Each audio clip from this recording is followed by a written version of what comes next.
What's it called? Personal development. Why personal development isn't betrayal. So yes, why personal development isn't betrayal. So my take on this is you have to understand something. Everybody else in life has their own, well, life, obviously. Everyone knows this. So this is something called standard, where you realize that people around you have lives just as rich and complex as your own. So people tend to not understand this and think that they're all in this together, or it's my life. So people start to build up jealousy. People start to maybe even ruin your life, or stop you from getting opportunities or reaching certain heights. And this just stems from people not understanding that you're trying to grow as your own person. So I don't know what your own take would be on this, Michael.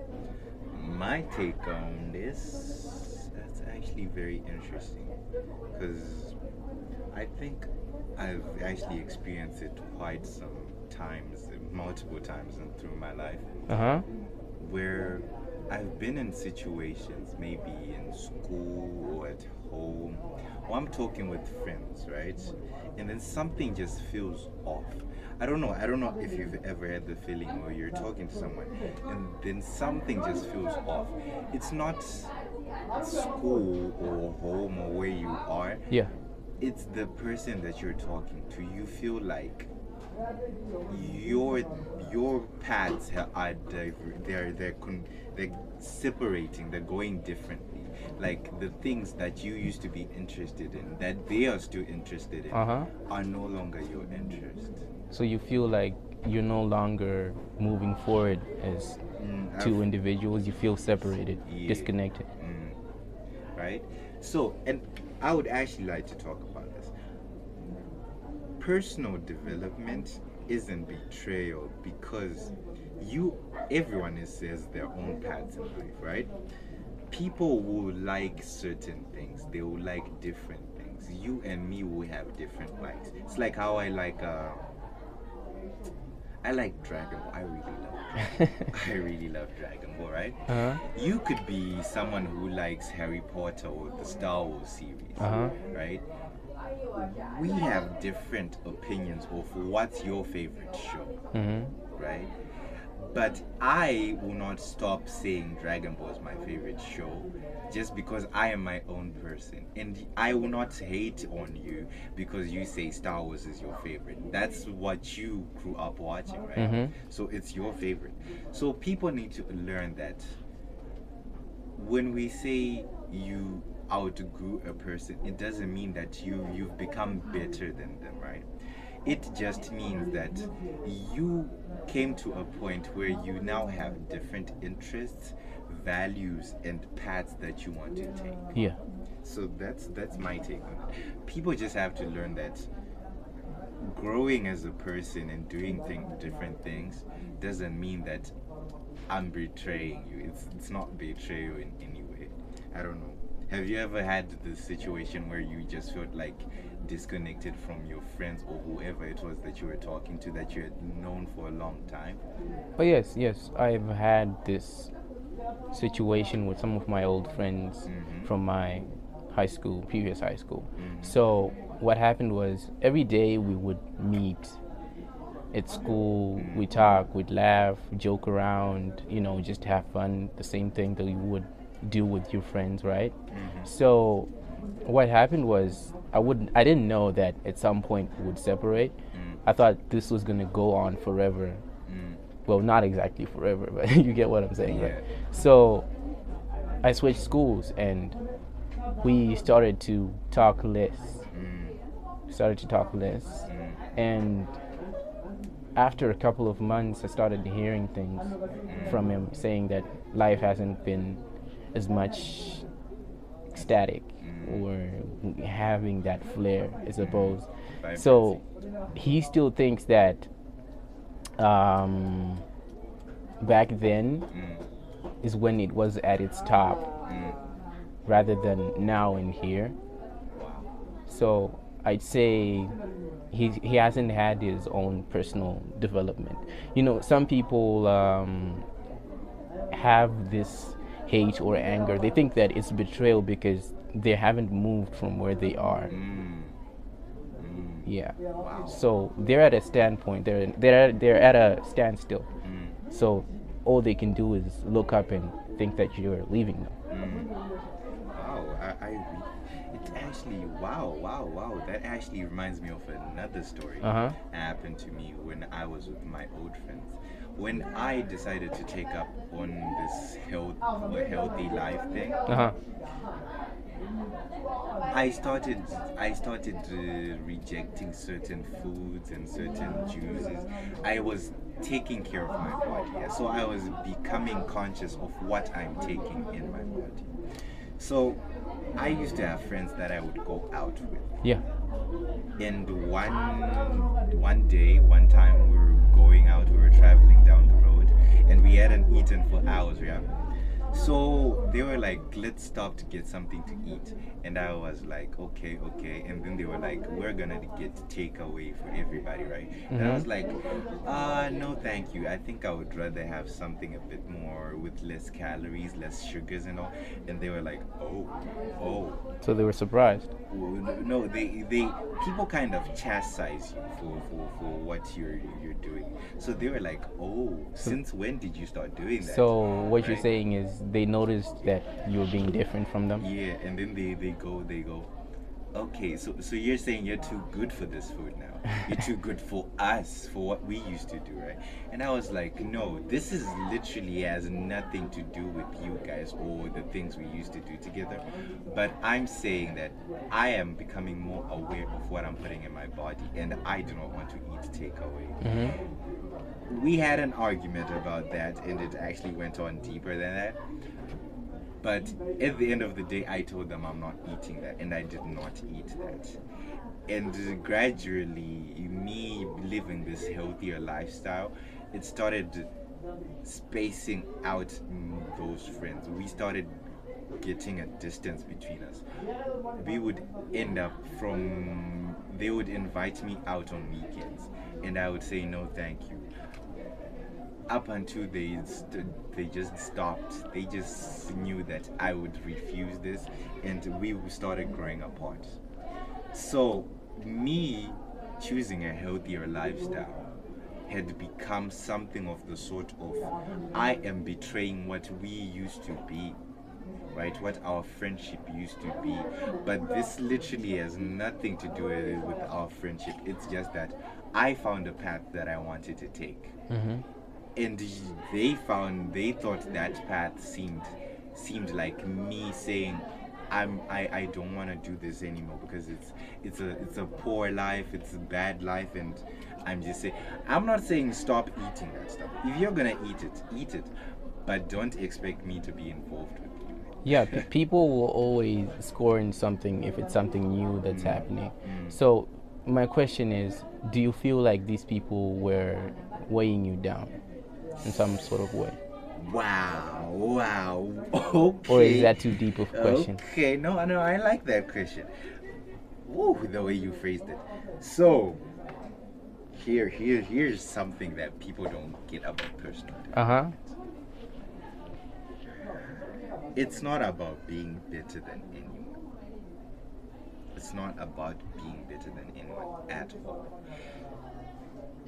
There comes a time in everyone's life where they make their own decisions, right? You and your friends will have a time where you're gonna argue about certain things, and certain views and opinions are gonna start contradicting, right? It's not saying that people weigh you down. Yeah. It just means that you're with the wrong people, right? These people are not for that life, and that's okay, right? That's okay. But if you want to live a different type of life,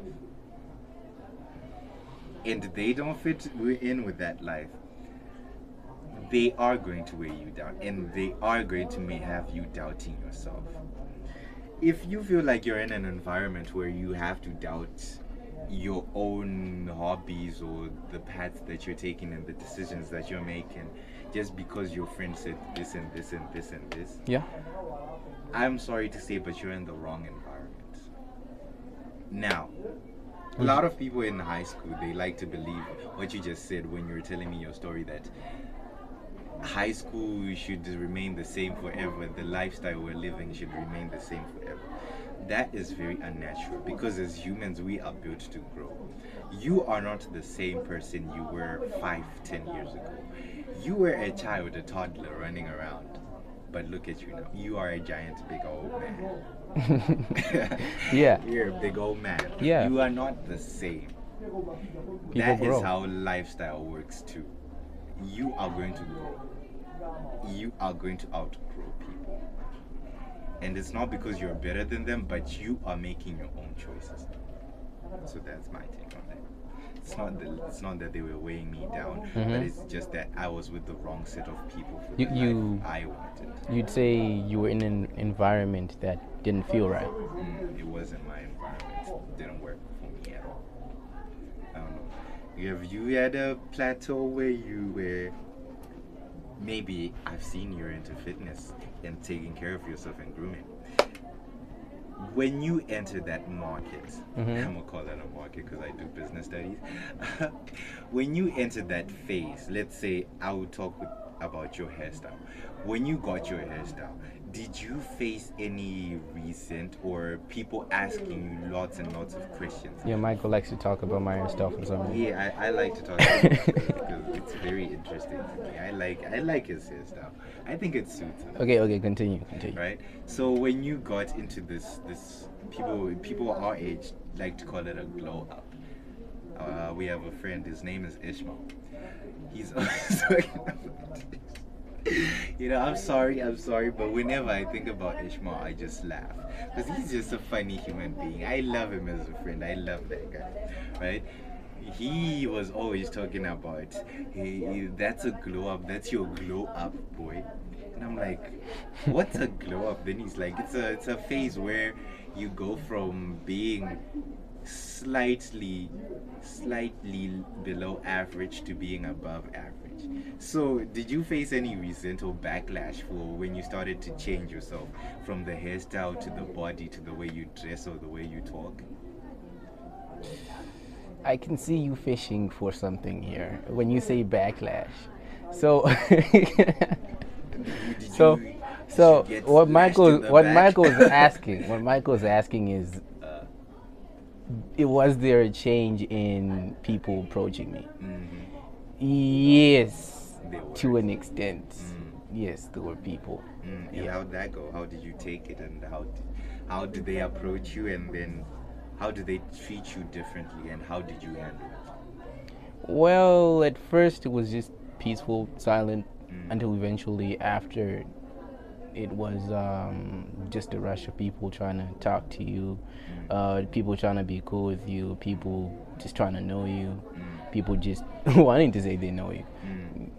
Just that in general, yeah. So people were using you for validation.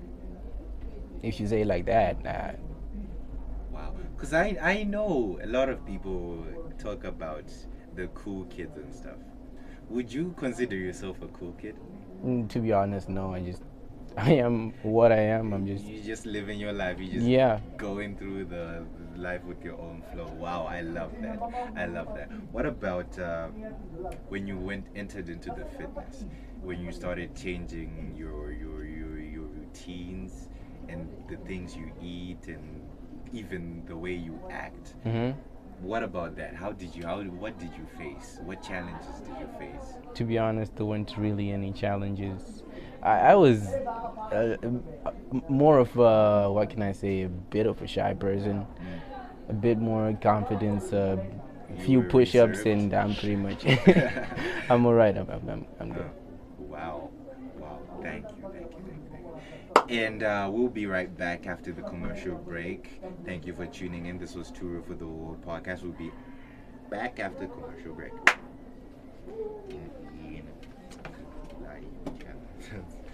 That's my friend Ishmael. He was so violated. Violated, bro. And you're being Yeah, it is a validation. I was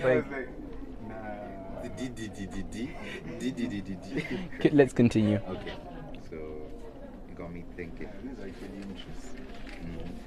And then, right, you want to start this off? 3, 2, 1, and welcome back, everybody, from commercial break. So, Michael, what were you saying? Right, we were talking about you growing as a person and things you faced as backlash. It actually had me thinking, is it possible to change without losing your friend, with your friends? What do you mean exactly? Take that friend from your old high school that you were saying. Yeah. You started seeing a change. You saw that you couldn't be stuck in the same place forever. In the same environment. But he didn't. He wanted to stay there. It brought me to the question, can you as a person change without losing friends? Well, I'd say sometimes your own change helps the people around you. So if your friends go up with you, if your friends go up with you, I'd say, yeah, you can take your friends with you when you grow. But some people tend to not want to change, want to grow, or view it as growth. They feel like you're trying to change them and they don't want to change. Wow. And what about that hurt that you feel of losing someone so close to you because they don't want to change? They want to be in the same position, but you want to grow. Hurt. I mean, sometimes I think about my old friends, but I mean, they're alive. They're not dead. Yeah, they are alive. Wow. But don't you sometimes regret not taking them with you or trying even more to convince them to come with you? I mean, yeah, I have tried to convince them, talk to them, but no. Just didn't work out. No. And then you had Didn't to leave work them out. behind. Yeah. Wow, this turns deep, real stuff. Because I feel like there's a heavy price for developing personally. But then at the end of the day, we have to grow. Remaining in the same place, being stagnant with your life is unnatural, even biologically standing. Yeah. When we talk about this, it's your human biology, homeostasis. Everything happening in your body right now is continuously moving and changing. It cannot remain the same, otherwise you would get attacked by diseases, mental illnesses, or your body could just stop functioning and then you would die. So even to the very brink of our human biology, we are meant to move and change. Wow. Yeah. Wow, this gets deep, right? Then, what do you think personal development is? What does it look like for you? Well, personal development, what it looks like to me, I'd say anyone trying to change how their life is going, anyone trying to come out of their shell and be brave, be confident. Don't come out of the wrong show now, because we'll put you back in there. So yes, anyone trying to do better in their life, I view it as personal growth and development